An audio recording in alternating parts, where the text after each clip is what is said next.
Hello everyone and welcome back to the Beatles Forever.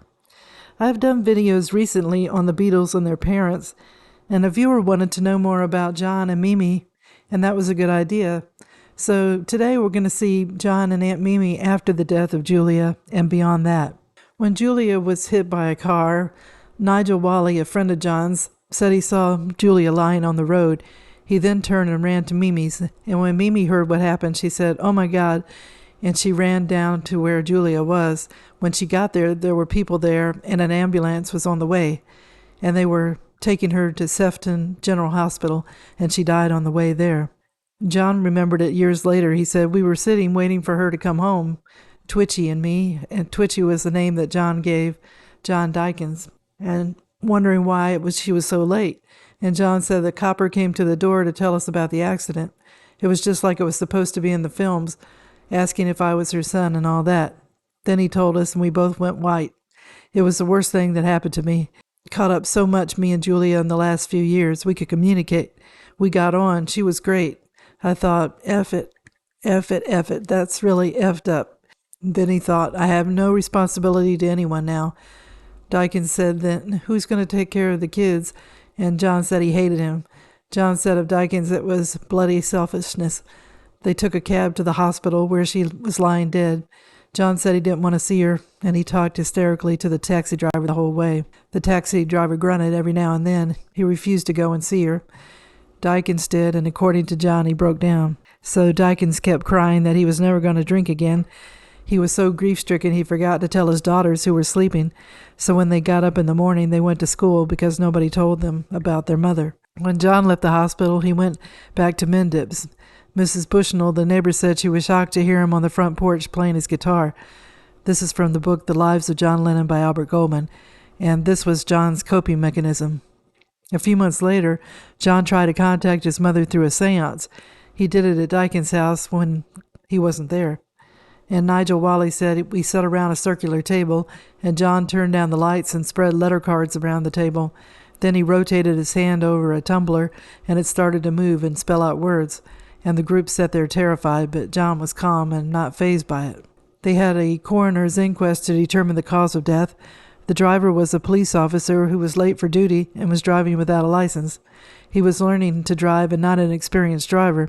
He said when he saw Julia in the middle of the road, he thought he was hitting the brake pedal, but it was the accelerator.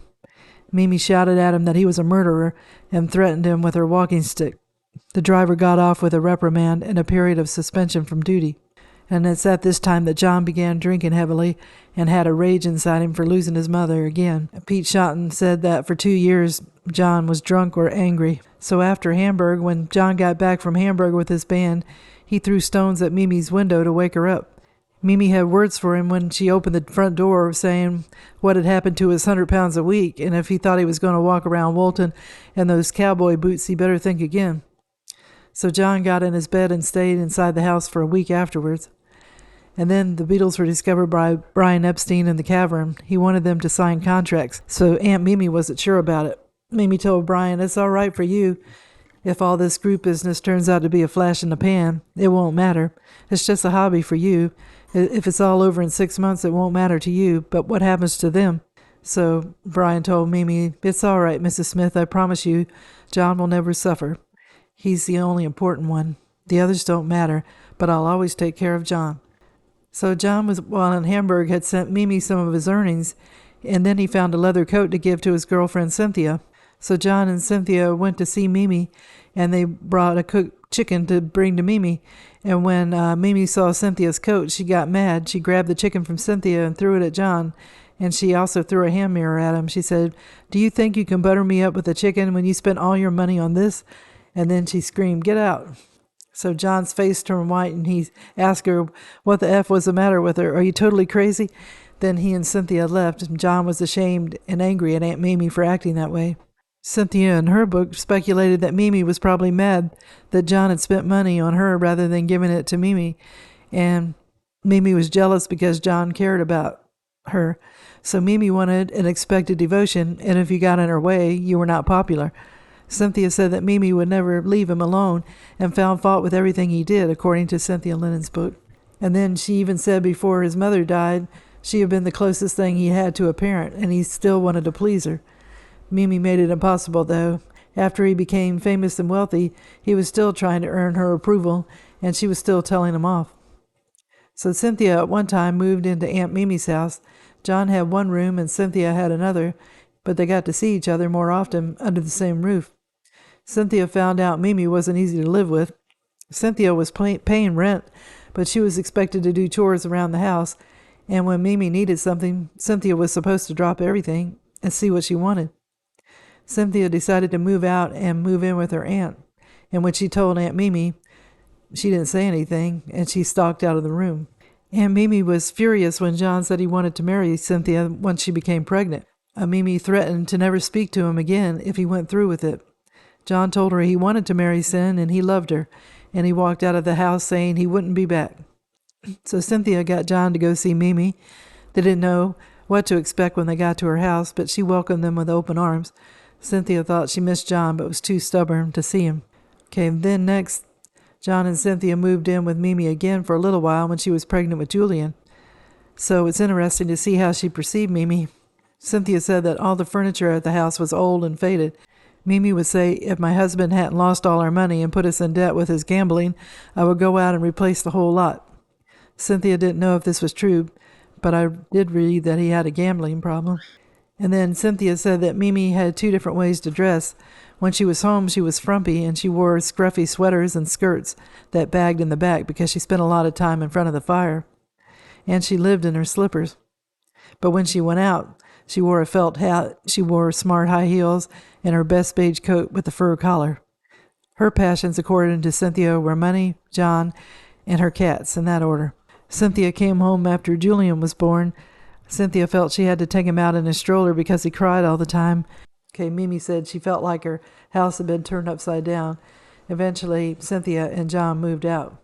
So a little later, when John became successful as a Beatle, it caused a problem for Aunt Mimi. She was overrun with fans. So she sold the house for £6,000 in 1965, equivalent to £123,600 in 2023.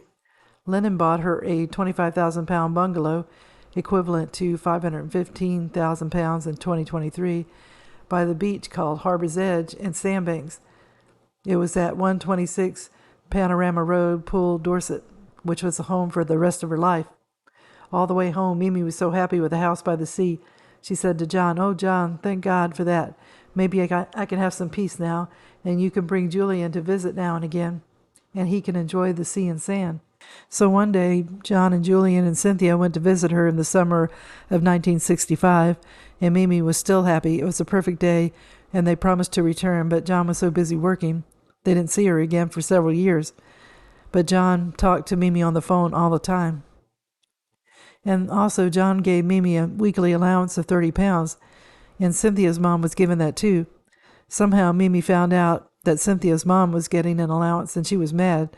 She said, "I have just been informed that your mother is receiving the same allowance as me. I'm disgusted.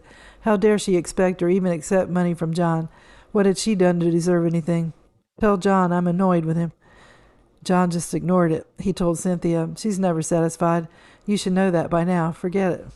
So then Cynthia and Mimi meet years later. So Aunt Mimi's sister died, and Cynthia went to the funeral. This was after Cynthia and John had gotten divorced. Aunt Mimi was 70 years old at the time. And at the wake, Aunt Mimi went to Cynthia and said, "What on earth were you thinking of, Cynthia, you silly girl? Divorcing John and allowing him to go off with that woman." Cynthia said she really didn't have much to say about it. And Mimi told her, "You should have stopped him. Now look what an idiot he's making of himself." So Cynthia said she had to chuckle. And then John's sister, Julia, told Cynthia that when Mimi met John and Yoko after their Two Virgins album was released, she said to them, "Why didn't you get somebody attractive on the cover if you got to have somebody naked? I guess you could always count on Mimi to be truthful." So Cynthia figured out the relationship between John and Yoko was like the relationship he had with Mimi. John grew up with a dominating woman, and he was familiar with it.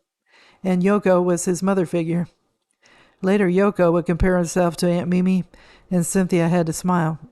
She got it dead right. So Aunt Mimi had an interview in 1971 with Alana Nash. Mimi was disturbed by much of her famous nephew's behavior. I've just quit reading the papers now, she said. Apple sends me his records, but I won't play them. And I've asked my friends not to tell me about them. That shameful album cover, Two Virgins, and that art show of his, she said, referring to Lennon's London Gallery exhibit of erotic lithographs. He's been naughty, and the public doesn't like it, and he's sorry for it.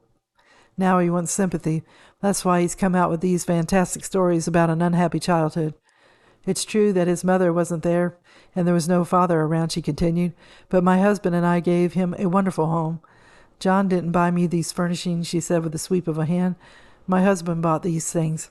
John and Paul and George wrote songs together sitting on the sofa you're sitting on now, long before you ever heard of the Beatles. Why, John had a pony when he was a little boy. He certainly didn't come from a slum. None of the boys did. The Harrisons weren't as well off as the other families, perhaps, but George wasn't from a slum either, the way the press had it. And that's why you never see photographs of John's boyhood home. We certainly weren't improvised the way John's talking now. When asked what had changed him, Aunt Mimi said, she whispered, Yoko, she's responsible for all this. She said, she's changing, and I'm sure she and Linda are behind this split with John and Paul. Cynthia was such a nice girl. With that, I said something about what a different man John had become, writing songs like Power to the People and staging a bed-in for peace. Mrs. Smith became visibly enraged. Don't talk to me of such things, she said. I know that boy. He doesn't know what he's saying. It's all an act. If there were a revolution, John would be the first in line. First to run. Why, he's scared to death of things like that. That's Yoko talking, not John. I had a fan tell me she went up to John and Yoko on the street for an autograph, and Yoko said she could have signatures, but a far better thing for her to do would be to go up to the street and jump in the fountain and feel the water of life rush over her. Yoko, Aunt Mimi concluded, was not exactly right in the head. So John would call Mimi every week. In 1981 television interview with Southern television reporter Christopher Peacock, Mimi stated that she had spoke with Lennon by phone the night before he was murdered. He called her to say he was homesick and was planning a trip back to England. After Lennon's death, Aunt Mimi was furious to find out that he had never transferred the ownership of the house over to her, which meant that Ono owned the house and could sell it at any time. On the day of her death, Smith collapsed in the bathroom, so the auxiliary nurse helped her to bed. Aunt Mimi breathed her last. According to the nurse, her last words were, "Hello, John." So Cynthia, Sean, and Ono attended her funeral on the 12th of December, 1991. McCartney, Harrison, and Starr all sent floral arrangements. Despite the animosity between Cynthia and Mimi, the nurse remembered Cynthia crying through the whole funeral and said that Mimi had always spoken positively about her. So Yoko put Mimi's home up for sale on the same day as the cremation, and it was demolished in 1994, so a 4-bedroomed house could be built on the site. The new house on the site is now called Imagine. So John and Aunt Mimi had their moments, but they understood each other. John relied on Mimi growing up, and even though he knew she was sometimes strict, deep down he knew he needed to have structure. His mother was too much of a free spirit. They would have a lot of arguments. As Pete Shotton said, they would yell and scream, but then they would embrace each other and laugh the next minute. They had a love for each other that was proven by the fact that John always kept in contact with Mimi no matter what the distance. The week before his death, he said he was going to go back to Liverpool. It showed he never forgot his roots. And when Aunt Mimi died, her last words were, "Hello, John." I hope that meant they were reunited at last. And I hope that everyone enjoyed the video. And if you did, if you could give it a thumbs up, it would be greatly appreciated. I wish everyone a great day, and tune in again soon for another episode of the Beatles Forever. Thank you. Bye.